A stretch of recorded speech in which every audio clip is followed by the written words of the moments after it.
एक ऐसी अभिनेत्री जिन्होंने छोटे से करियर में हासिल किया बड़ा मकाम। एक ऐसी अदाकारा जिनकी हर अदा को किया लोगों ने सलाम। एक ऐसी एक्ट्रेस जिन्होंने फैशन को दिया एक नया मकाम। खूबसूरत आंखें, दिलकश मुस्कान, स्टारडम ऐसा कि हर किसी के दिल की बन गई वो कामना। She is none other than mystery girl Sadhana. और कैसे होती है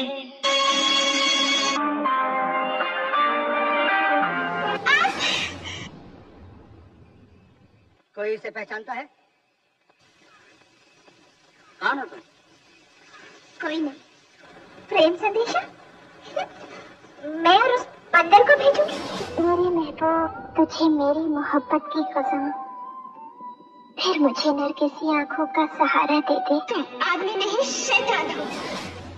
साथी वही है इंस्पेक्टर जो मुसीबत में साथ दे। ए मिस्टर, लड़की को देखते ही आजकल की सड़क छाप मंचलों की गाड़ी खराब हो जाती है।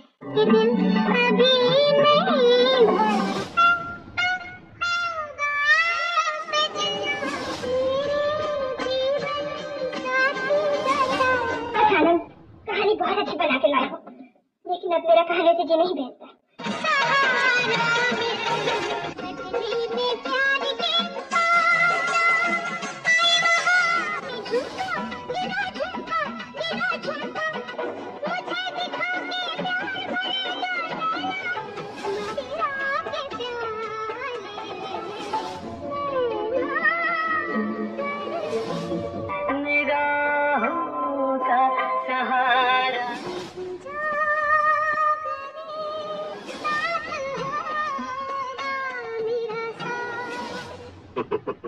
वाह भाई वाह, तुम तो वाकई कमाल की लड़की हो। वाह वाह, फैबुलस। ए मिस्टर, नीचे। हेलो नमस्कार, दिस इज मी तरुण व्यास। डूबे रहिए बॉलीवुड के प्यार में। बीवी का टीवी पर आपका बहुत बहुत स्वागत। आज किसकी बायोग्राफी, ये आपके सामने आपको ओरिजिनली ओपनिंग से तो मालूम चल ही गया। तो आज है मिस्टीरियस गर्ल यानी साधना, बहुत ही ब्यूटीफुल एक्ट्रेस जिनका जीवन अपने आप में बहुत जबरदस्त है। बहुत छोटे पीरियड में उन्होंने बहुत बड़ा नाम किया। लेकिन इस बायोग्राफी के शुरू होने से पहले प्लीज सब्सक्राइब कर लीजिए अगर आपने नहीं किया है, और अगर आपने लाइक बटन नहीं दबाया तो फिर हमें अच्छा नहीं लगेगा। तो लाइक भी कीजिए क्योंकि हम बहुत मेहनत से आपके लिए बायोग्राफीज बनाते हैं। तब आइए चलते हैं, देखते हैं जबरदस्त खूबसूरती से भरपूर, जबरदस्त भावनात्मक और बहुत ही ब्यूटीफुल किरदारों से भरपूर साधना की ये बायोग्राफी। किस तरह आपका शुक्रिया अदा करूं? आपने बहुत बड़ा एहसान किया है। साधना का जन्म हुआ था 2 सितंबर सन 1941, जगह कराची, सिंध, जब पाकिस्तान में है। इनके पिताजी का नाम था शिवराम शिवदासानी और माँ लाली देवी शिवदासानी। साधना के एक बड़ी बहन भी थी जिनका नाम था सरला शिवदासानी। और साधना के बचपन के नाम की बात करें तो वो था अंजलि। लेकिन इनके पिताजी बंगाली अभिनेत्री साधना बोस के बहुत बड़े फैन थे और उन्होंने अपनी सुंदर सी बेटी अंजलि का नाम फिर अंजलि से बदलकर साधना रख दिया।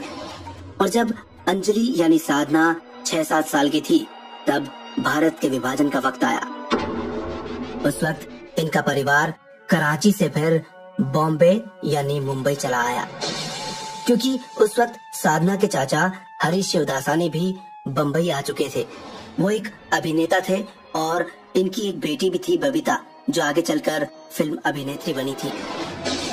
अब कराची से आने के बाद साधना के परिवार का नया ठिकाना हो गया मुंबई का सायन इलाका, और बहुत ही साधारण तरीके से ये वहाँ रहने लगे। इनके पिताजी ने घर चलाने के लिए पास ही एक छोटी सी किराने की दुकान खोल ली, लेकिन माली हालत ज्यादा अच्छी नहीं थी, इसीलिए इनकी माँ लाली देवी घर में ही पढ़ाया करती थी। जब तक साधना 8 साल की हुई थी तब तक घर में ही पढ़ा करती थी। लेकिन जब साधना का परिवार बम्बई में पूरी तरह से सेट हो गया तो इनकी माँ इन्हें स्कूल में एडमिशन करवाने पहुंची। लेकिन जब प्रिंसिपल को पता चला कि साधना अब से पहले कभी स्कूल गई ही नहीं तो वो बड़ी नाराज हुई। और बोल पड़ी, इतनी बड़ी बच्ची पहली क्लास में पढ़ेगी तो इसको बहुत शर्म आएगी। तुमने अब तक इसे स्कूल क्यों नहीं भेजा? कैसी माँ हो तुम? तब लाली देवी ने कहा कि हम जिस हालात से गुजरे हैं वो बड़ा ही भयानक था और मैं खुद एक टीचर हूँ और साधना को मैंने घर पर ही पढ़ाया है। आप एक बार इसका टेस्ट ले लीजिए। तब जाकर प्रिंसिपल नॉर्मल हुई और जब टेस्ट हुआ तो प्रिंसिपल हैरान हो गई और वो इनकी माँ को कहने लगी, साधना इज वेरी ब्रिलियंट गर्ल। इस लड़की को तो बहुत कुछ आता है। इसका एडमिशन फर्स्ट क्लास में नहीं, इसका तो सीधा 5वीं क्लास यानी 5th में होगा। इस तरह साधना का वडाला के ऑक्सिलियम कॉन्वेंट स्कूल में एडमिशन हो गया। साधना पढ़ाई लिखाई में बहुत अच्छी थी और साथ ही साथ स्कूल की अदर एक्टिविटीज में भी वो पार्ट लिया करती थी। स्कूल में जब भी डांस और ड्रामा होता तो उसमें बढ़ चढ़कर हिस्सा लिया करती।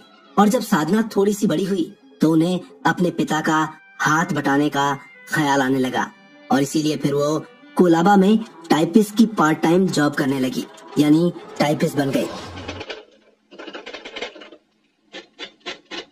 इससे इन्हें 2 फायदे हुए, एक तो अर्निंग होने लगी और दूसरा इन्हें बाहर नाटकों का हिस्सा बनने का मौका भी मिलने लगा। उस समय साधना ने 2 ड्रामा में काम किया था। पहला नाटक था औरत का इत्र और दूसरा मान न मान। इन नाटकों में साधना की बड़ी तारीफ हुई थी। साधना दूसरी लड़कियों से हमेशा से अलग ही नजर आती थी क्योंकि लंबी थी, खूबसूरत थी और बहुत ज्यादा गोरी थी और उनका एक सपना भी था अभिनेत्री बनने का, क्योंकि नाटकों में वो अभिनय किया करती थी और उनका फिल्मों में काम करने का सपना इस तरह सच होगा वो सोच भी नहीं सकती थी। एक दिन स्कूल में आए फिल्म कंपनी वाले, उन्हें अपनी एक फिल्म में एक गीत में बैकग्राउंड में कुछ लड़कियों की आवश्यकता थी जो कि अभिनेत्री के पीछे डांस करेंगी। सिलेक्शन में साधना भी पहुंच गई और आखिर हुआ वही जो साधना चाहती थी। साधना का उस गाने के लिए बैकग्राउंड डांसर्स के रूप में सिलेक्शन हो गया। जिस गाने में इन्हें डांस करना था वो गाना था राज कपूर की जानी मानी फिल्म श्री 420 का गीत और इन्हें अभिनेत्री नादिरा के साथ डांस करना था और अगले ही दिन ये गाना शूट होना था। साधना बहुत खुश हो गई और उन्होंने अपने माता पिता को बिना बताए ही फिल्म की शूटिंग पर जाने का फैसला कर लिया। वो ये जानती थी कि अगर पिताजी से कहूंगी तो वो मना नहीं करेंगे, लेकिन उनके मन में ये भी डर था क्या पता वो मना कर दे, तो वो ये रिस्क नहीं लेना चाहती थी और आखिरकार वो बिना बताए फिर अगले दिन सहेलियों के साथ उस शूटिंग पर पहुंच गई। लेकिन वहां इनका सामना हुआ चाचा जी से, हरी शिवदासानी। वो भी इस फिल्म में एक छोटा सा रोल कर रहे थे, लेकिन उन्होंने जैसे ही साधना को देखा तो मुस्कुराकर आगे बढ़ गए। उनका ये मानना था कि शायद ये अपनी सहेलियों के साथ इस फिल्म की शूटिंग देखने आई है और इस तरह इस गाने में बैकग्राउंड डांसर्स के रूप में नजर आई साधना। गीत के बोल थे मुड़ मुड़ के ना देख मुड़ मुड़ के।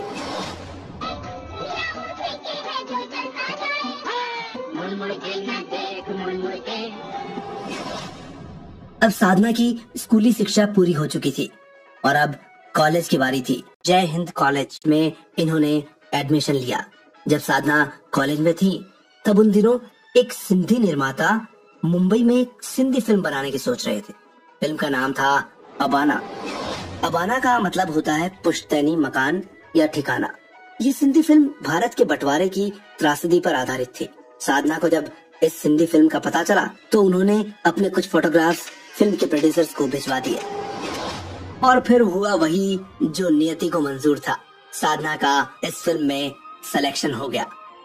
इस सिंधी फिल्म में एक्ट्रेस शीला रमानी मेन भूमिका में थी और छोटी बहन का खास रोल मिला साधना को। और यहाँ ये भी गौरतलब है, इस फिल्म के लिए साधना को जो फीस दी गई थी वो थी 1 रुपया। साधना शीला रमानी के साथ काम करके बड़ी खुश हो रही थी। फिल्म की शूटिंग के दौरान एक दिन साधना ने शीला रमानी से ऑटोग्राफ मांगा।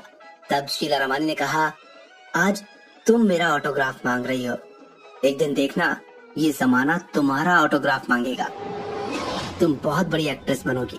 साधना उस वक्त इस बात पर मुस्कुरा कर रह गई और फिर फिल्म अबाना जब रिलीज हुई तो बहुत ही सफल फिल्म साबित हुई और इस फिल्म की हर तरफ चर्चा होने लगी। तो तरह की आदत मेरे है, तो तरह देखभाल करिए।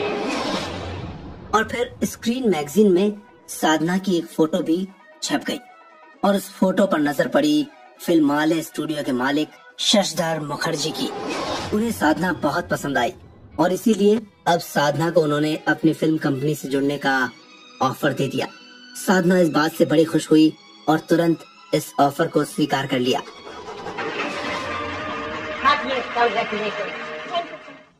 और ये फिल्म्स का कॉन्ट्रैक्ट फिल्मालय कंपनी बॉम्बे की तरफ से। और साधना को 750 रुपए महीने की सैलरी पर अभिनेत्री के तौर पर शशधर मुखर्जी ने फिल्मालय में नौकरी दे दी। फिल्म कॉन्ट्रैक्ट मिलने की सबसे ज्यादा खुशी हुई है।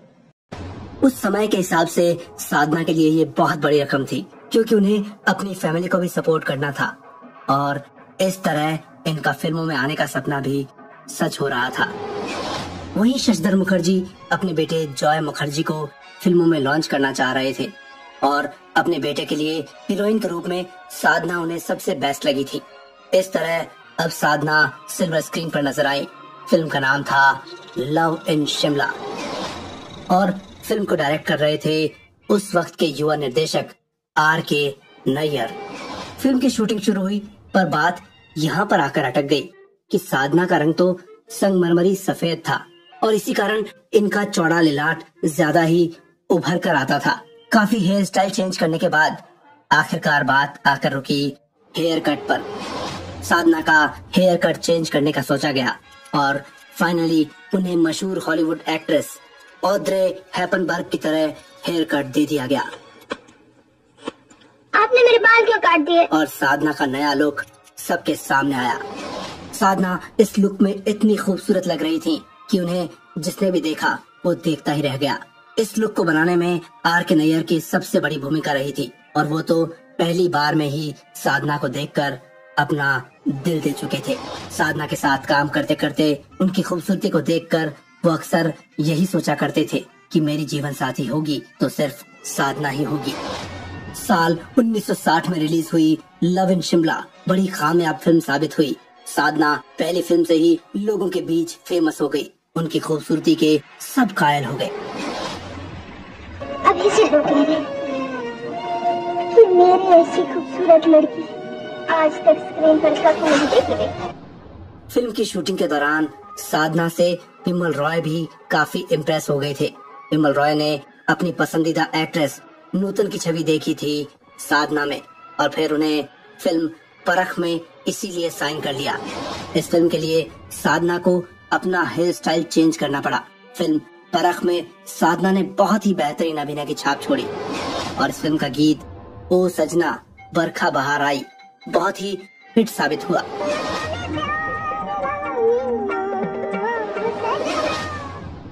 इसके बाद विमल रॉय ने प्रेम पत्र के लिए भी साधना को साइन कर लिया। यहाँ साधना के अभिनय की भी काफी तारीफ हुई क्योंकि तीनों ही फिल्मों में इनके अलग अलग तरह के किरदार थे और वो तीनों ही किरदार इन्होंने बखूबी निभाए थे। इन फिल्मों के बाद साधना अब नजर आई देव आनंद के साथ। फिल्म का नाम हम दोनों। ये फिल्म 1961 की एक हिट फिल्म साबित हुई। साधना का फिल्मी सफर अब ऊंचाइयों पर दिन ब दिन बढ़ता चला गया। इसी फिल्म का एक गीत सुपर हिट रहा। गीत के बोल थे अभी ना जाओ छोड़कर कि दिल अभी भरा नहीं। छोड़ दो मुझे, मैंने तुमसे प्यार मांगा, तुमने मुझे बदनामी दी। इस फिल्म के बाद साधना की दीवानगी लोगों में और बढ़ती चली गई। लोग साधना की एक झलक पाने को बेकरार हो जाते थे। एक दिन साधना अपनी फ्रेंड के साथ एक साड़ी के शोरूम में शॉपिंग करने चली गई। कुछ ही देर हुई थी कि शोरूम के बाहर बहुत सारे लोगों की भीड़ जमा हुई और वो सभी लोग अंदर की ओर झांक रहे थे। पहले तो कुछ समझ नहीं आया, बाद में पता चला कि वो सभी लोग साधना की एक झलक पाना चाहते थे। शोरूम को अंदर से बंद करना पड़ा और तुरंत पुलिस को बुलवाया गया क्योंकि भीड़ की दीवानगी बढ़ती ही जा रही थी। पुलिस वालों ने साधना को पीछे के गेट से निकलवाकर उनकी गाड़ी में बिठाया और रवाना किया। ऐसी दीवानगी थी साधना के फैंस की। साधना के पास फिल्मों की अब लाइन लग चुकी थी।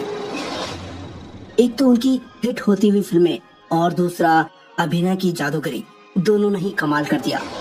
1962 के साल में देवानंद के साथ एक और फिल्म आई, असली नकली। मैं जानती थी इतना सुख मेरे भाग में नहीं है। इस फिल्म के सारे गाने हिट साबित हुए। तुझे जीवन की डोर से बांध लिया है, तेरा मेरा प्यार अमर,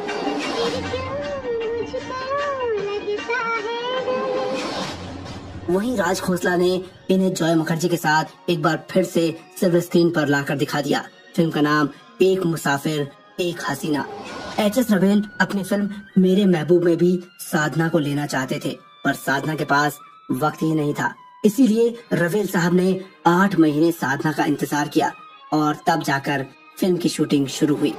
फिल्म में साधना का एक मुस्लिम महिला का किरदार था और इसीलिए साधना ने कुछ वैसा ही लुक किया और बालों को पिन से पीछे की तरफ बांधकर एकदम साधारण सा लुक अपने हेयर स्टाइल को दे दिया। जब एच.एस. रवेल साहब ने साधना को ऐसे देखा तो वो पूछ बैठे, अरे तुमने ये क्या कर दिया? मुझे अपनी फिल्म में साधना अपने फेमस हेयर स्टाइल के साथ ही चाहिए, तुम्हें वही स्टाइल अपनाना है। फिल्म में राजेंद्र कुमार इनके साथ नजर आए। मेरे महबूब फिल्म साल 1962 में रिलीज हुई थी और ये साधना की पहली कलर फिल्म थी।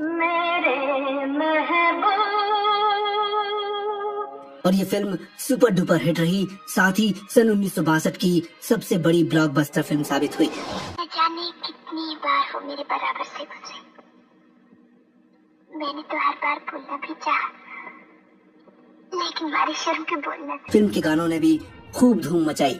आज भी इस फिल्म के गाने बहुत पसंद किए जाते हैं। और इसी फिल्म के साथ ही साधना अब वैजयंती माला के साथ हाईएस्ट पेड यानी सबसे ज्यादा पैसे कमाने वाली अभिनेत्रियों में शामिल हो गई।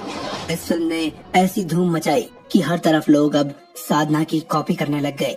लड़कियां खुलकर हंसने के बजाय साधना की तरह हल्के से मुस्कुराने लगी। आंखों में तिरछा काजल हो या कानों में बड़े झुमके, बस अब तो जो भी करना है साधना जैसा ही करना है।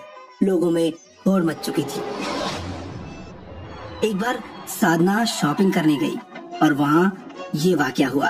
पब्लिक प्लेस में वो ऐसे तो जा नहीं सकती थी, इसीलिए बुर्का पहनकर चली गई ताकि कोई उन्हें देख ना पाए। तभी उनके कानों में आवाज आई। एक लड़का कह रहा था, अरे ये तो साधना है। पहले तो मुझे आवाज से ही लग गया था और फिर जब मैंने पाँव देखे तो यकीन हो गया ये साधना ही है, क्योंकि साधना के पाँव की एक अंगुली दूसरी अंगुली पर चढ़ी हुई है। और ऐसा मैंने फिल्म मेरे महबूब में देखा था और ये फिल्म मैं 21 बार देख चुका हूँ। मुझे पक्का यकीन है कि बुर्के में साधना ही है। वो लड़का अपनी बात का यकीन औरों को दिलाता उससे पहले ही साधना अपने दोस्तों के साथ कार में बैठकर निकल गई और हड़बड़ाहट में जब अपना बुर्का हटाया और सहेली को बताने लगी तो कई दीवानों को साधना के दीदार हो गए। गाड़ी चली गई और जो लोग उन्हें नहीं देख पाए वो सोचते ही रह गए साधना हमारे इतने पास थी और हम उन्हें देख नहीं पाए। ऐसी दीवानगी थी उनके फैंस की साधना के लिए। और साधना की इसी दीवानगी के कारण एक फिल्म बन पड़ी। निर्देशक राज खोसला कहते थे, इस साधना की सुंदरता में एक अनजाना सा रहस्य है और इसी अनजाने रहस्य को दिखाने के लिए एक सस्पेंस थ्रिलर फिल्म उन्होंने बना दी। साल 1964 सिल्वर स्क्रीन पर फिल्म आई वो कौन थी। इस फिल्म में मनोज कुमार साधना के साथ थे। डबल रोल में साधना ने सफेद साड़ी पहनी और ऐसी एक्टिंग की कि लोग उनकी अभिनय की ताकत के आगे नतमस्तक हो गए। और इस फिल्म के लिए साधना को मिला फिर फिल्म फेयर अवार्ड में नॉमिनेशन। और इस फिल्म के गाने भी एवरग्रीन हिट गाने साबित हुए। नैना बरसे और लग जा गले, ये ऐसे गीत हैं जो आज भी यादगार हैं।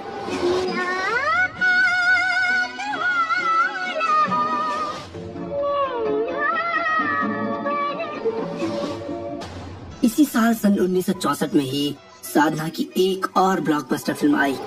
उसका नाम था राजकुमार। इसमें शम्मी कपूर के साथ ये नजर आई। भाई प्रेम संदेशा भेजना राजकुमार को। प्रेम संदेशा? मैं और उस बंदर को भेजूंगी। साधना ने फिर गुरुदत्त के साथ पिकनिक नाम से एक फिल्म साइन की थी और फिल्म की शूटिंग भी शुरू हो चुकी थी। पर गुरुदत्त के अचानक इस दुनिया को छोड़ जाने के कारण ये फिल्म पूरी ना हो सकी। पर इसका एक गीत पूरा हो चुका था जो बाद में रिलीज किया गया। गीत के बोल थे, कितना रंगीन है।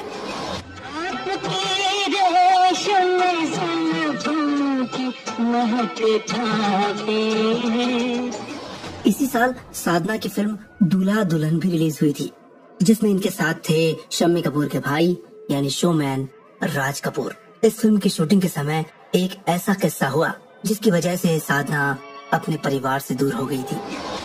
हुआ यूं था कि साधना के चाचा हरीश शिवदासानी की बेटी थी बबीता, और वो भी फिल्मों में आना चाहती थी, लेकिन फिल्मों में आने से पहले ही वो रणधीर कपूर के करीब आ चुकी थी।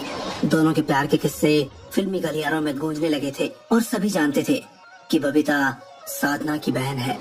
जब साधना फिल्म दूल्हा दुल्हन की शूटिंग कर रही थी, तब राज कपूर ने एक दिन साधना को सेट पर लंच के लिए बुलाया, लेकिन साधना तो हमेशा से डाउन टू अर्थ रही थी।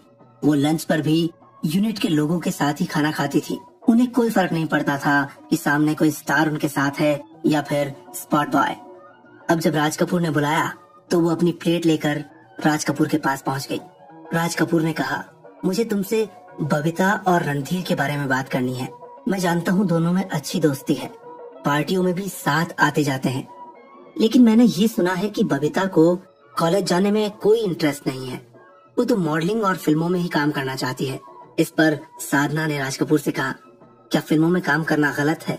राज कपूर ने कहा, गलत तो नहीं, लेकिन दो सपने एक साथ देखना मेरी नजरों में बिल्कुल ठीक नहीं है। तब साधना समझ गई कि दूसरा सपना बबीता का कपूर खानदान की बहू बनना है, और ये बात राज कपूर को पसंद नहीं आ रही। तब राज कपूर बोल पड़े, जो भी लड़की कपूर खानदान की बहू बनती है वो फिल्मों का रुख नहीं कर सकती। इस पर साधना बोली, क्यों?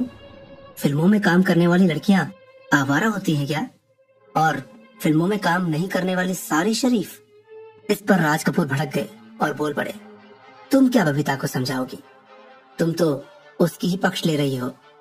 ऐसा कहकर राज कपूर वहां से चल दिए, और वहां शूटिंग यूनिट के कुछ लोगों ने भी इन बातों को सुन लिया और बातों का अलग अलग मतलब निकालकर कानाफूसी करने लगे। और जब ये बात उड़ते उड़ते बबीता तक पहुंची, तब बबीता को बहुत बुरा लगा। बबीता मन में सोच रही थी कि राज कपूर ने साधना से बात की, लेकिन साधना ने मुझे क्यों नहीं बताया। वहीं बबीता को अब ये भी लगने लगा था कि साधना ने राज कपूर को ऐसा क्या कह दिया कि अब राज कपूर मुझसे खिंचे खिंचे से नजर आते हैं। एक दिन पार्टी के दौरान दोनों बहनों की मुलाकात हुई। साधना ने बात करने की शुरुआत की। साधना ने कहा, राज कपूर तुम्हारे और रणधीर कपूर के रिश्ते से खुश नहीं है। वो चाहते हैं या तो तुम फिल्मों में काम करो या फिर शादी कर लो। दोनों बातें एक साथ तो नहीं हो सकती ना बहन। मैं तुम्हारी बड़ी बहन हूँ, इसीलिए तुम्हें समझा रही हूँ। लेकिन बबीता के मन में तो साधना के लिए बहुत बड़ी गलत फहमी घर कर चुकी थी।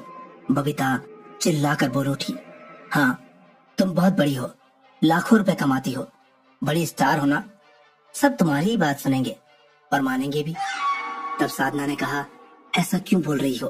तुम मेरी छोटी बहन हो, मेरी औलाद की जैसी। बबीता ने फिर से तपाक से कहा, देखो ऐसा मेरा भला तुम्हें सोचने की जरूरत नहीं है जिससे मेरी खुशियां ही खत्म हो जाए। मेरे प्यार के बीच में मत आओ। गलत फहमी की शिकार बबीता साधना की बातों को नहीं समझ पाई। साधना सिर्फ यही चाहती थी कि बबीता का दिल न टूटे, क्योंकि वो जानती थी कि राज कपूर बबीता और रणधीर के रिश्ते को मंजूरी नहीं देंगे। बबीता को अपना एक सपना छोड़ना ही होगा। साधना ने अपने एक इंटरव्यू में भी इस बात का जिक्र किया था। वो बोली थी कि मैंने एक बार बस उसे समझाने की कोशिश की थी कि सोच समझ कर आगे बढ़। राज कपूर नहीं मानेंगे, लेकिन वो नाराज होकर बैठ गई। उसे लगा कि मैं राज कपूर की गलत बात का पक्ष ले रही हूँ, उसके मन की बात नहीं समझ रही हूँ। उसे लगता था कि मैंने भी तो प्यार किया है और फिल्में भी कर रही हूँ, फिर भी उसके दिल की बात नहीं समझ पा रही, जबकि मैं तो एक बड़ी बहन की तरह उसकी मुश्किलें कम करने की सोच रही थी। बबीता इस बात से नाराज थी कि साधना राज कपूर का पक्ष ले रही है। वहीं राज कपूर साधना से भी इस बात से खफा हो गए कि इतना कहने पर भी साधना अपनी बहन को समझाने की बजाय बढ़ावा दे रही है। और फिर इस बात का असर फिल्मों पर भी पड़ा। साधना और राज कपूर की एक film around the world start होने वाली थी। फिल्म की शूटिंग विदेश में होनी थी, लेकिन इस फिल्म में साधना नहीं काम कर पाई। वहीं राज कपूर की फिल्म मेरा नाम जोकर में भी सिमी ग्रेवाल का रोल पहले साधना ही करने वाली थी, पर बात इन गलत फहमियों के कारण आगे नहीं बढ़ पाई। बबीता ने तो साधना से नाराजगी ताउम्र रखी थी, पर यहाँ ये बात भी गौरतलब है कि बबीता को रणधीर कपूर से शादी करने के लिए अपना फिल्मी करियर छोड़ना पड़ा था, जिसका अफसोस शायद उन्हें आज भी होगा। और अब साल 1964 की बात करते हैं। फिल्म रिलीज हुई वो कौन थी। फिल्म सुपर हिट साबित हुई। अब साधना को लोग कहने लगे मिस्ट्री गर्ल।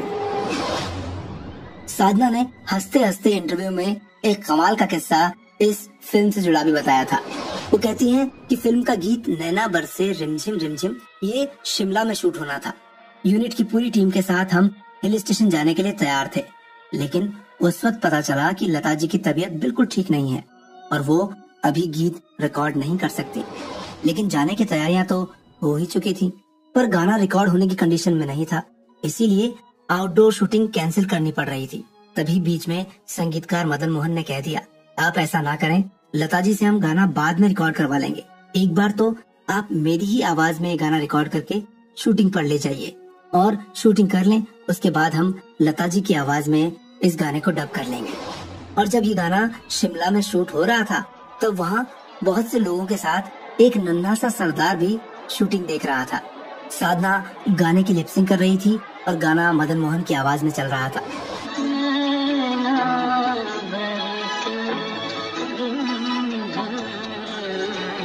ये सब देखकर तपाक से वो बच्चा बोल उठा, यह कौन सी फिल्म बना रहे हैं?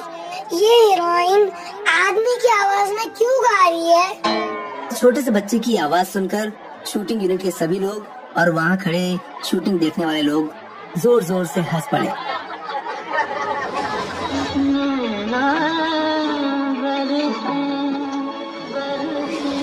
वहीं सन 1965 में यश चोपड़ा की मल्टी स्टारर फिल्म भी रिलीज हुई। फिल्म का नाम वक्त।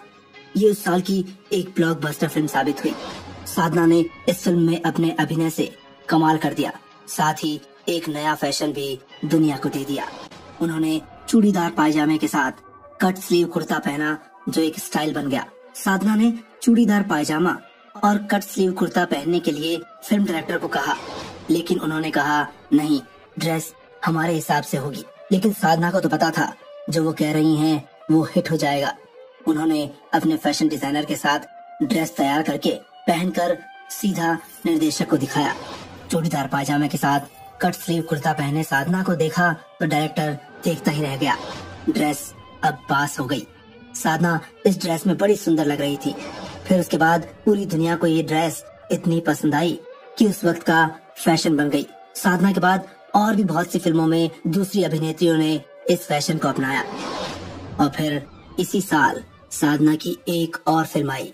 ये भी ब्लॉकबस्टर फिल्म थी। राजेंद्र कुमार के साथ आरज़ू फिल्म में साधना ने बहुत ही भावनात्मक किरदार निभाया।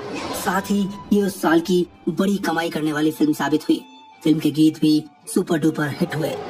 इन गीतों ने साधना की दीवानगी को और बढ़ा दिया। अजी रूठ कर अब, ऐ फूलों की रानी, बेदर्दी बालमा। फिर आया साल सन 1966। इस साल में साधना को वो खुशी मिली जिसका इंतजार वो कई सालों से कर रही थी। जब पहली फिल्म लव इन शिमला के दौरान उनकी मुलाकात आर के नैयर से हुई थी, तभी से इन दोनों में प्यार हो गया था। साधना भी अपना दिल निर्देशक आर के नैयर को दे चुकी थी, लेकिन उस वक्त साधना की उम्र बहुत छोटी थी और साधना के माता पिता चाहते थे कि साधना का पति हो तो राजेंद्र कुमार जैसा एक हैंडसम होना चाहिए। लेकिन आर के नैयर और साधना के दिलों की चाहत के आगे किसी का कोई जोर नहीं चला। शायद तुम्हें मालूम नहीं कि अपना जीवन साथी चुनने का अधिकार डैडी ने मुझे दे रखा है। और फिर धूमधाम से शहनाई बजी।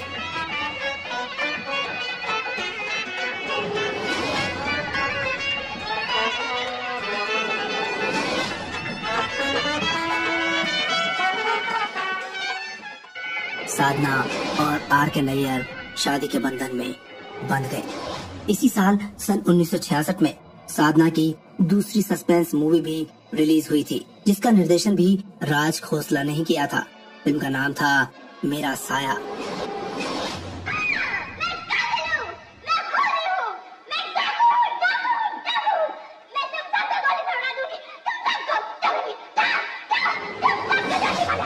जहाँ फिल्म ने सफलता के झंडे गाड़े, वहीं इस फिल्म के गीतों ने भी तहलका मचा दिया।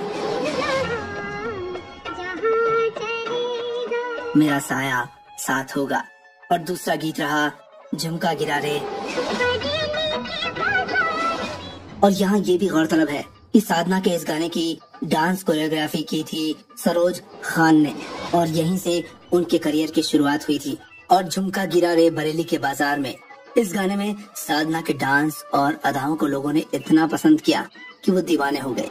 जब फिल्म थिएटर में रिलीज हुई तो लोगों ने इस गाने को देखकर ही पर्दे पर सिक्कों की बौछार कर दी। सिक्के पर्दे पर उछलने लगे और ये सिलसिला तब तक चला जब तक ये फिल्म सिनेमाघरों में चलती रही। ऐसी दीवानगी थी लोगों में साधना के लिए। साधना के दीवाने कहते थे कि यही वो फिल्म थी जिसके बाद साधना को नजर लग गई थी। इसी साल साधना को अब अपनी एक बीमारी का पता चला। ये थी थायराइड की बीमारी, और साधना के स्वास्थ्य में इस बीमारी के कारण काफी गिरावट आने लगी। साधना को इलाज के लिए अमेरिका जाना पड़ा। अपने करियर के पीक पॉइंट पर किसी अभिनेत्री को इस तरह जाना बड़ा ही दुखदाई होता है। साधना के साथ भी ऐसा हुआ। इनके हाथों से कई फिल्में छूट गईं। देवानंद के साथ साजन की गलियां नाम से फिल्म आती, मनोज कुमार के साथ दामन, जॉय मुखर्जी के साथ साहिरा और किशोर कुमार के साथ लव स्पॉट, ये फिल्में नहीं आ पाई। वहीं जितेंद्र के साथ भी इनकी एक फिल्म आती जिसका नाम महफिल था। हालांकि इससे पहले बबीता के साथ ये फर्ज में काम कर चुके थे, लेकिन बबीता ने जितेंद्र को कहा कि साधना बीमार है और वो कभी भी इलाज के लिए विदेश जा सकती हैं। जितेंद्र ने तब सोचा शायद ये फिल्म बीच में न रुक जाए। इसी कारण उन्होंने प्रोड्यूसर को साइनिंग अमाउंट लौटा दिया और फिल्म से बाहर निकल गए। फिर आया साल सन 1967। साधना फिल्म में बनकर आई अनिता, और ये राज खोसला की एक और सस्पेंस फिल्म थी। और तीसरी बार मिस्ट्री गर्ल की इमेज में साधना को देखा लोगों ने। मैं इस दुनिया की हूँ ना उस दुनिया की, मैं जिंदा हूँ न मरता। यही भेद तो मैं जानना चाहता हूँ। और इस फिल्म के बाद स्त्री और सच्चाई फिल्म रिलीज हुई और अब साधना की वापसी हुई। अमेरिका से इलाज करवा कर लौटी और एक बार फिर से धमाकेदार एंट्री हुई। साल 1969, फिल्म का नाम इंतकाम। और इसी साल एक और फिल्म आई, एक फूल और दो माली। ये दोनों ही सुपरहिट फिल्में थी। इन फिल्मों के साथ ही संजय खान भी अब साधना के साथ सिल्वर स्क्रीन पर आए। इंतकाम, इस फिल्म के सेट पर साधना और संजय खान की बिल्कुल भी नहीं बनती थी।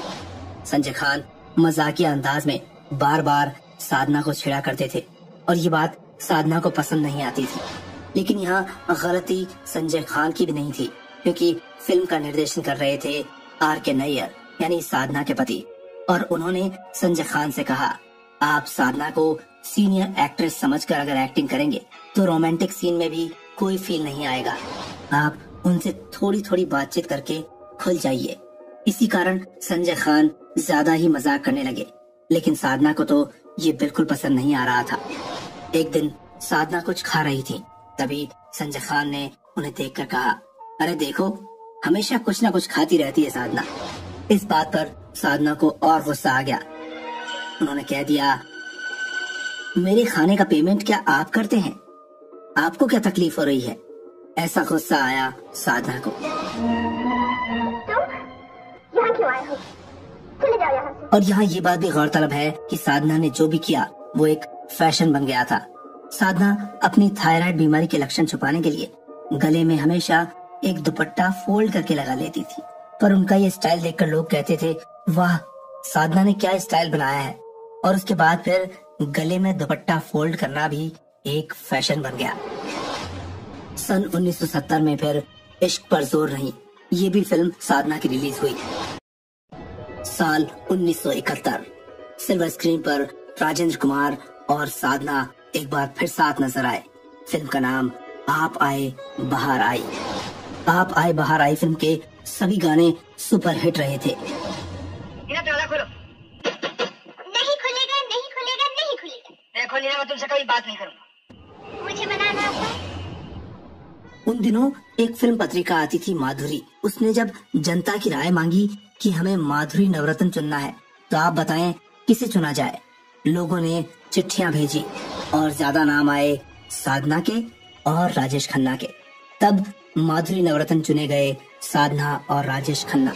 जब ऑल इंडिया पिक्चर्स के पीएन अरोड़ा जी को ये बात पता चली कि राजेश खन्ना और साधना को लोग इतना पसंद कर रहे हैं, तब उनका इस बात पर ध्यान गया कि सुपरस्टार राजेश खन्ना और खूबसूरत साधना अभी तक एक भी फिल्म में साथ नजर नहीं आए हैं। उन्होंने इन दोनों की जोड़ी को लेकर एक फिल्म बना दी। फिल्म का नाम था दिल, दौलत और दुनिया। ये साल 1972 में रिलीज हुई। इस फिल्म ने बॉक्स ऑफिस पर 1.5 करोड़ रुपए उस वक्त कमाए थे और ये बड़ी रकम थी। और साल 2012 में इंटरनेट पर लोगों ने टॉप 10 फिल्मों में जिन फिल्मों को ढूंढा उनमें से एक फिल्म थी दिल, दौलत, दुनिया। अब साधना ने फिल्म का निर्माण और निर्देशन भी शुरू कर दिया। अपने पति आर के नैयर के साथ एक फिल्म प्रोडक्शन कंपनी खोली और साल 1974 में एक फिल्म का निर्माण और निर्देशन किया। फिल्म का नाम था गीता मेरा नाम। ए लड़की, लड़की नहीं, गीता मेरा नाम है। इसी फिल्म से साधना डायरेक्टर बन गई और इस फिल्म में इन्होंने अभिनय भी किया। ये फिल्म भी बहुत अच्छी चली। अरे मैं तो उसकी बत्ती से हाथ में दे देती। बड़ा या मोटर वाला कहता था जवानी में पैदल क्यों चलती है, मेरे मोटर में बैठो। लेकिन अब दूसरी ओर थायराइड हाइपर थायराइड बन चुका था। थायराइड की बीमारी बढ़ने के कारण इन्हें आंखों की बीमारी हो गई जिसे ग्रास डिजीज कहते हैं। तब ऐसे में आंखें बड़ी होती चली जाती हैं और बाहर की ओर निकलना शुरू हो जाती हैं। आंखों पर ज्यादा असर दिखने लगा। धीरे धीरे साधना ने फिर फिल्मों से दूरी बनाना शुरू कर दिया। साधना कभी नहीं चाहती थी कि वो कैरेक्टर यानी चरित्र रोल करे या फिर साइड एक्ट्रेस बनकर सिनेमा में आए। साल 1974 अब साधना ने फिल्में साइन करना बंद कर दिया। हालांकि साल 1974 के बाद भी इनकी कुछ फिल्में रिलीज हुई जो कि पहले शूट हो चुकी थी या वो पहले साइन की जा चुकी थी या फिर कोई अधूरी रही फिल्म थी। जैसे फिल्म छोटे सरकार देश के थोड़े ही हिस्सों में रिलीज हो पाई। वजह थी फिल्म का बहुत लेट रिलीज होना। इसके पीछे कारण ये था कि पहले ये फिल्म सुनील दत्त कर रहे थे लेकिन उन्होंने ये फिल्म छोड़ दी थी। तब इस फिल्म में शम्मी कपूर की एंट्री हुई और फिल्म रिलीज होने में वक्त लग गया था। और गौरतलब ये भी था शम्मी कपूर अब चरित्र भूमिकाएं निभाने लगे थे और पिता की भूमिकाओं में भी आते थे। ऐसे में हीरो बनकर आना लोगों को पसंद नहीं आया। फिल्म कब आई और कब गई पता भी नहीं चला। चलो कहूँ बाबूजी, शायद आपने कभी औरत देखी ही नहीं।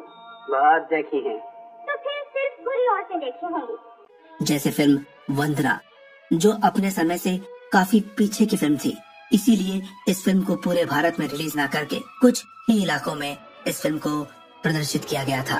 इसी तरह साल 1977 में भी एक फिल्म रिलीज हुई थी, अमानत। ये एक बहुत बड़े बजट की फिल्म थी। मनोज कुमार और साधना इसमें लीड में थे लेकिन इसके गाने तो सन 1971 में ही रिलीज हो चुके थे और लोगों को बहुत पसंद भी आए थे। लेकिन फिल्म पूरे 6 साल बाद सन 1977 में रिलीज हुई तो लोग अब गानों को भी भूल चुके थे और फिल्म इसी कारण चली भी नहीं। और इसी तरह हिंदी फिल्म महफिल रिलीज हुई, ये भी फ्लॉप साबित हुई। साधना का हमेशा से यही चाहना था कि उनके चाहने वाले हमेशा उन्हें एक खूबसूरत अभिनेत्री साधना के रूप में ही याद रखें, उनका ये चेहरा ना देखें। फिल्मों से दूरी बनाने के बाद अब साधना अपने पति के साथ चैन से रहने लगी और उस खुशी का इंतजार करने लगी जिसका हर औरत को होता है। उनका ये सपना सच भी हुआ था। साल था 1983, लेकिन जिस खुशी का वो 9 महीने से इंतजार कर रही थी, वो 2 पल भी उनके साथ नहीं रह सकी। साधना के बच्चे ने जन्म तो लिया, पर वो मरा हुआ पैदा हुआ। इसी के साथ डॉक्टर्स ने कह दिया कि थायराइड की दवाइयों के चलते अब आप वापस मां नहीं बन सकती। साधना और उनके पति के लिए ये बात बहुत दुख की थी। नैयर साहब तो सदमे को सहन ही नहीं कर पाए और साधना भी अब काफी दुखी रहने लगी।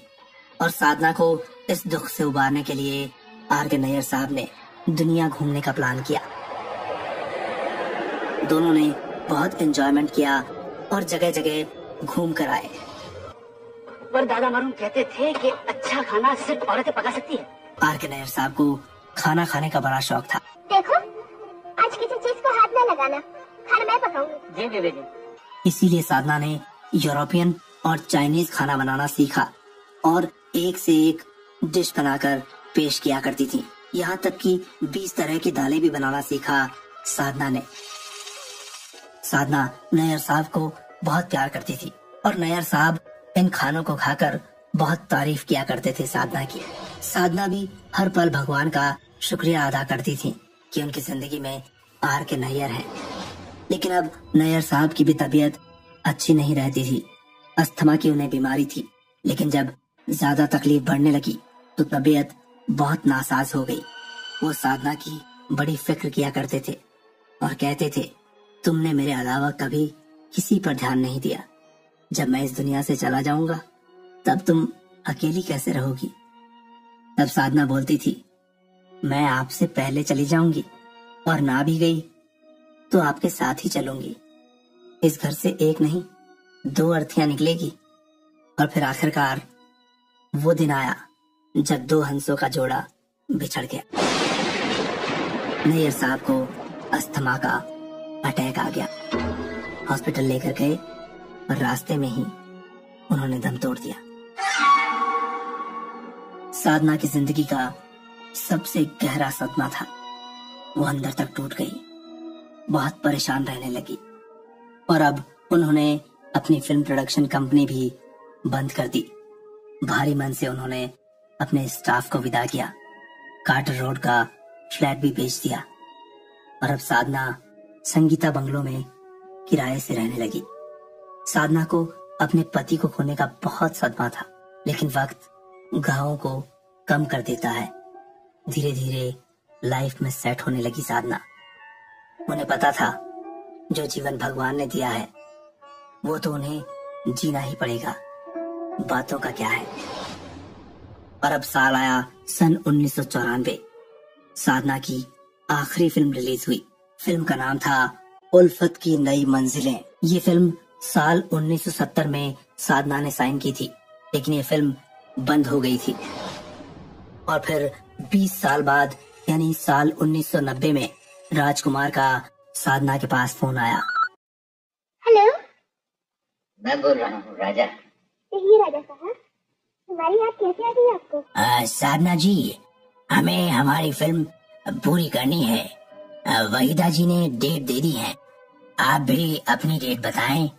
साधना राजकुमार का फोन सुनकर हैरान हो गई। जैसे तैसे साधना ने अपने मन को मनाया और फिल्म की शूटिंग की। 20 दिन कश्मीर में वहीदा रहमान और साधना ने शूटिंग की थी, पर बात कुछ बन नहीं पाई और वो दोनों मुंबई वापस लौट आई। तब राजकुमार ने कहा, फिल्म तो हम करेंगे, वो नहीं आएंगी तो उनके डुप्लीकेट के साथ ही, लेकिन फिल्म जरूर होगी। फिल्म के इतने सालों का गैप लोगों को बहुत बड़ा नजर आया। एक ही गाने में राजकुमार कहीं जवान नजर आते तो कहीं बूढ़े दिखाई देते थे। फिल्म में किसी जगह साधना तो कहीं साधना की डुप्लीकेट नजर आई। साल 1994 में ये फिल्म 2 प्रिंट के साथ देश में कहीं कहीं रिलीज की गई, लेकिन ये फिल्म बिल्कुल भी नहीं चल पाई।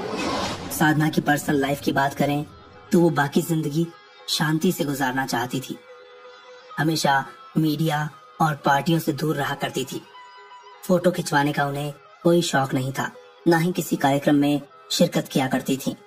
एक बार साधना लेह लद्दाख गई हुई थी। उनको वहां पर एक अलग सी शांति मिलती थी। वो मॉर्निंग में अपने फर वाली जैकेट पहनकर सड़कों पर घूमने निकल जाती थी। जब एक दिन साधना वहां टहल रही थी, तभी फौजियों की एक गाड़ी आकर रुकी। उनमें से 3-4 जवान उतरे। साधना कुछ कह पाती उससे पहले ही जवान बोले, हमने आपको पहचान लिया है, आप साधना ही हैं। आप शाम को हमारे सैनिकों के इवेंट में आइए, हमें आपका इंतजार रहेगा। साधना को अपने देश और देश के रक्षकों से काफी स्नेह था। इस बात का उदाहरण तो सन 1965 की इस बात से लिया जा सकता है, जब भारत पाकिस्तान का युद्ध हुआ था।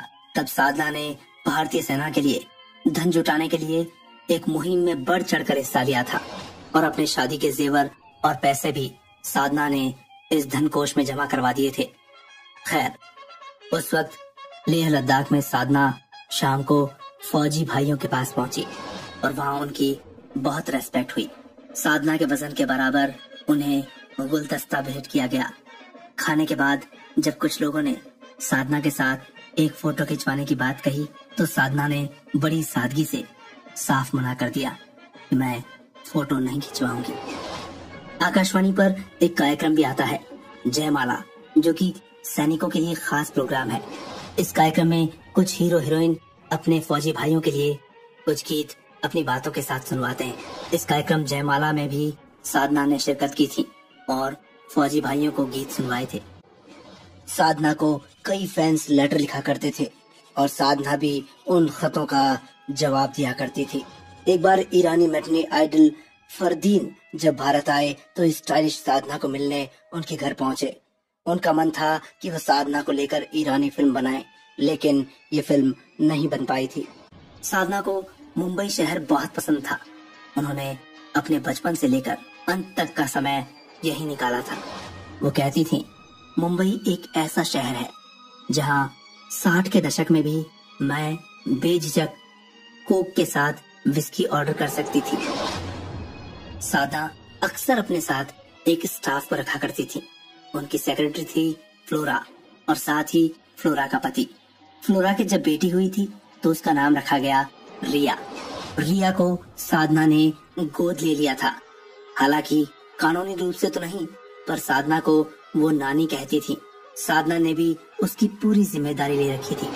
साधना पेट लवर भी थी। वो अपने साथ हमेशा एक डॉगी और एक तोता रखती थी। वो अपनी इस छोटी सी दुनिया में बड़ी खुश थी। नंदा, हेलेन, आशा पारेख, वहीदा रहमान, ये सब उनकी दोस्त थी। साधना इनके साथ अक्सर मिला जुला करती थी और साथ में लंच हुआ करता था। साधना अब इस उम्र के पड़ाव में मीडिया के सामने नहीं आना चाहती थी, लेकिन अब उनकी जिंदगी में कुछ ऐसा हुआ जिसके बारे में साधना ने कभी सोचा भी नहीं था। साधना जिस बंगले के ग्राउंड फ्लोर पर रहा करती थी, वो बंगला था आशा भोसले के पहले पति गणपत राव का। पर गणपत राव के निधन के बाद उसका मालिकाना हक अब आशा भोसले के पास आ गया था। इसी बंगले में फर्स्ट फ्लोर पर एक और परिवार किराए पर रहता था। उन्हें ये आपत्ति थी कि साधना गार्डन को अकेले ही यूज करती हैं, बल्कि गार्डन तो कॉमन होता है, सबका होता है। तब साधना ने उन सभी को बड़े प्यार से अपना एग्रीमेंट दिखाया था। उसमें साफ लिखा था कि इस फ्लोर के साथ ये गार्डन भी साधना के हक में रहेगा, क्योंकि साधना एक जानी मानी अभिनेत्री है और उनकी सुरक्षा के लिहाज से ये गार्डन उनके हक में रहेगा। लेकिन साल 2012 में आशा भोसले की तरफ से साधना पर इस गार्डन को लेकर केस कर दिया गया कि वो गार्डन इस्तेमाल कर रही हैं, जो कि उनकी प्रॉपर्टी नहीं है। खैर, आशा भोसले भी ऐसे किसी विवाद का हिस्सा नहीं रहना चाहती थी, इसीलिए उन्होंने ये बंगला एक बिल्डर को भेज दिया। फिर बिल्डर यूसुफ लकड़ावालाज ने साधना को परेशान करना शुरू कर दिया, यहाँ तक कि उनको धमकियां भी मिलने लगी। देखिए, मकान तो मैं छुड़ा नहीं सकती, फिर भी दया करके आप हमें कुछ मोहलत दें। साधना इस बात से बहुत परेशान हो गई। कहाँ तो वो जीवन में अब शांति चाहती थी, लेकिन अब जिंदगी अशांत हो गई। इसके चलते पुलिस में शिकायत दर्ज करवानी पड़ी। तब बिल्डर यूसुफ लकड़ावालाज को पुलिस ने गिरफ्तार कर लिया, लेकिन पुख्ता सबूत नहीं मिलने के कारण उसे वापस छोड़ दिया गया। साधना, जो फिल्मों से दूर जाने के बाद मीडिया से दूर रहना चाहती थी, उन्हें इस परेशानी की वजह से पुलिस थाने और कोर्ट के चक्कर लगाने पड़े और मीडिया में खबरें बनती चली गई। ये सारा काम अब साधना को शारीरिक थकान और मानसिक परेशानी के अलावा कुछ भी नहीं दे रहा था और आखिरकार मीडिया के सामने साधना आई और अपनी सारी परेशानियां बयान कर दी। और ऐसे में फिल्म अभिनेता सलमान खान और उनके पिता सलीम खान आगे आए और उन्होंने साधना की मदद की थी। साधना गरीबों और बीमारों के लिए बहुत सोचती थी। हालांकि वो किसी भी फंक्शन में हिस्सा नहीं लेती थी, लेकिन एक बार जब कैंसर पेशेंट्स के लिए रैंप वॉक करने की बात आई तब इन्होंने हाँ कर दी और साल 2014 में कैंसर पीड़ितों के लिए रणबीर कपूर के साथ रैंप वॉक करती नजर आई साधना। साधना इतनी सफल अभिनेत्री थी, लेकिन फिर भी ये बात बड़ी अजीब लगती है कि उन्हें एक भी फिल्म में फिल्म फेयर अवार्ड नहीं मिला। साल 1965 में वो कौन थी और 1966 में वक्त फिल्म के लिए इनका नॉमिनेशन तो हुआ, लेकिन इतने बेहतरीन करियर के बाद भी एक भी फिल्म फेयर अवार्ड इन्हें नहीं दिया गया।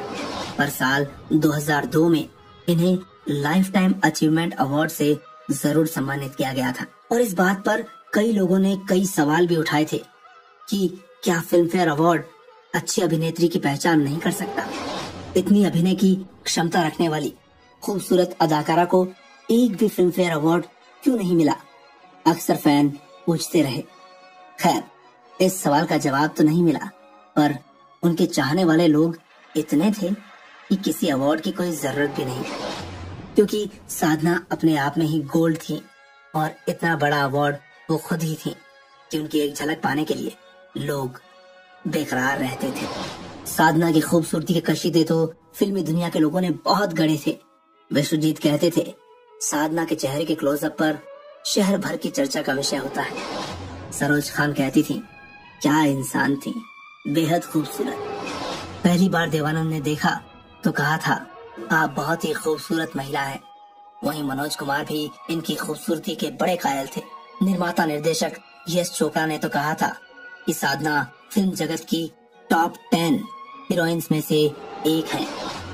लेकिन जमीन से जुड़ी साधना हमेशा यही कहती थी, मैं सुंदर नहीं हूँ, मैं तो सिर्फ आकर्षक हूँ। सुंदर तो मीना कुमारी और मधुबाला थी। ऐसी प्यारी थी साधना, बिल्कुल साधारण। साधना एक ऐसी अदाकारा भी रही जो किसी भी गॉसिप का हिस्सा नहीं बनी। उनके लिए कभी ये नहीं कहा गया कि उनका अफेयर किसी हीरो से चल रहा है। 15 साल की उम्र से काम कर रही साधना दिन भर शूटिंग करती थी, शाम को घर आ जाती थी। 25 साल की उम्र में शादी कर ली और ताउम्र अपने शादी के बंधन को निभाया। साधना ऐसी फैशन आइकॉन भी बनी जिन्होंने एक नहीं, दो नहीं, पूरे 10 तरह के फैशन इजाद कर दिए।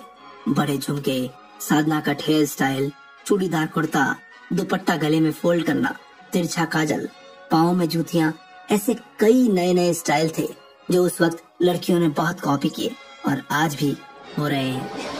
लता मंगेशकर के 10 सबसे फेमस गानों की बात करें तो उनमें से 4 गीत तो साधना पर ही फिल्माए गए थे। लता जी कहती थी, साधना का हिंदी उच्चारण अद्भुत है, वो बहुत ही खूबसूरत थी। साधना पर कुछ किताबें और जीवनियां भी लिखी गई, पर साधना की फिल्म एक मुसाफिर एक हसीना के गाने ज़बां अय्यार मंतुर की इस टाइटल वाली बायोग्राफी पढ़ने योग्य है, जिसे लिखा था प्रबोध कुमार गोविल ने। साधना को समाज से भी बहुत सम्मान मिला। साधना के सिंधी समाज ने उन्हें सिंधी अप्सरा का खिताब दिया था। साधना बहुत ही शांत और एक मॉडर्न महिला थी। जीवन में उन्हें सिर्फ 2 ही बातों का अफसोस रहा। पहला, जब उन्होंने अपना बच्चा खोया, और दूसरा, नैयर साहब का इस दुनिया से चले जाना। खैर, बच्चे की बात जब आती तो साधना कहती थी, हाँ, पहले तो मुझे बहुत दुख होता था कि मेरे बच्चा नहीं, पर अब जब मैं अपनी कई फ्रेंड्स को बच्चों के होते हुए भी अकेला देखती हूँ तो सोचती हूँ, जो हुआ अच्छा हुआ और मुझे उसके बारे में अब इतना नहीं सोचना चाहिए। साधना की थायराइड और आंखों की बीमारी तो अक्सर उन्हें परेशान करती थी। एक दिन उनके मुंह में भी कुछ ऐसी तकलीफ हुई कि मुंह का ऑपरेशन करवाना पड़ा, और ये बात उन्होंने अपनी बेस्ट फ्रेंड्स आशा पारेख और वहीदा रहमान को भी नहीं बताई, क्योंकि वो नहीं चाहती थी कि कोई परेशान हो। यहाँ ये भी गौरतलब है कि मुंह में किसी प्रकार का कोई कैंसर नहीं था। साधना ऑपरेशन के बाद ठीक हो गई। साधना ऐसी भावनात्मक महिला थी कि वो किसी के फ्यूनरल में भी नहीं जाती थी। किसी की मौत पर जाने से वो डरा करती थी, लेकिन 2-3 दिन बाद वो उनके परिवार को सांत्वना देने मिलने जरूर जाती थी। पर मौत तो एक ऐसी सच्चाई है जो किसी से ना ही छुपी है और ना ही किसी से बेवफाई करती है। एक दिन साधना को बहुत तेज बुखार आ गया। उन्हें हॉस्पिटल ले जाया गया। साधना की वो रात तो निकल गई और जब सुबह उठी तो 7 बजे उन्होंने चाय पी, लेकिन होनी को कुछ और ही मंजूर था। वफादारी निभाने वाली मौत जो सबको डराती है, वो साधना से वफा निभा गई।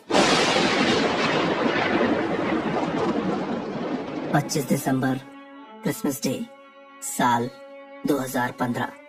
खूबसूरत साधना इस दुनिया को छोड़कर अपनी रम्मी आर के नैयर के पास चली गई और पीछे छोड़ गई अपने अभिनय और खूबसूरती की मिसाल पेश करती फिल्में। साधना के इस दुनिया को छोड़ जाने की खबर ने मीडिया में तहलका मचा दिया। हर चैनल के, हर अखबार के फोटोग्राफर्स और रिपोर्टर्स इनके घर पहुंच गए।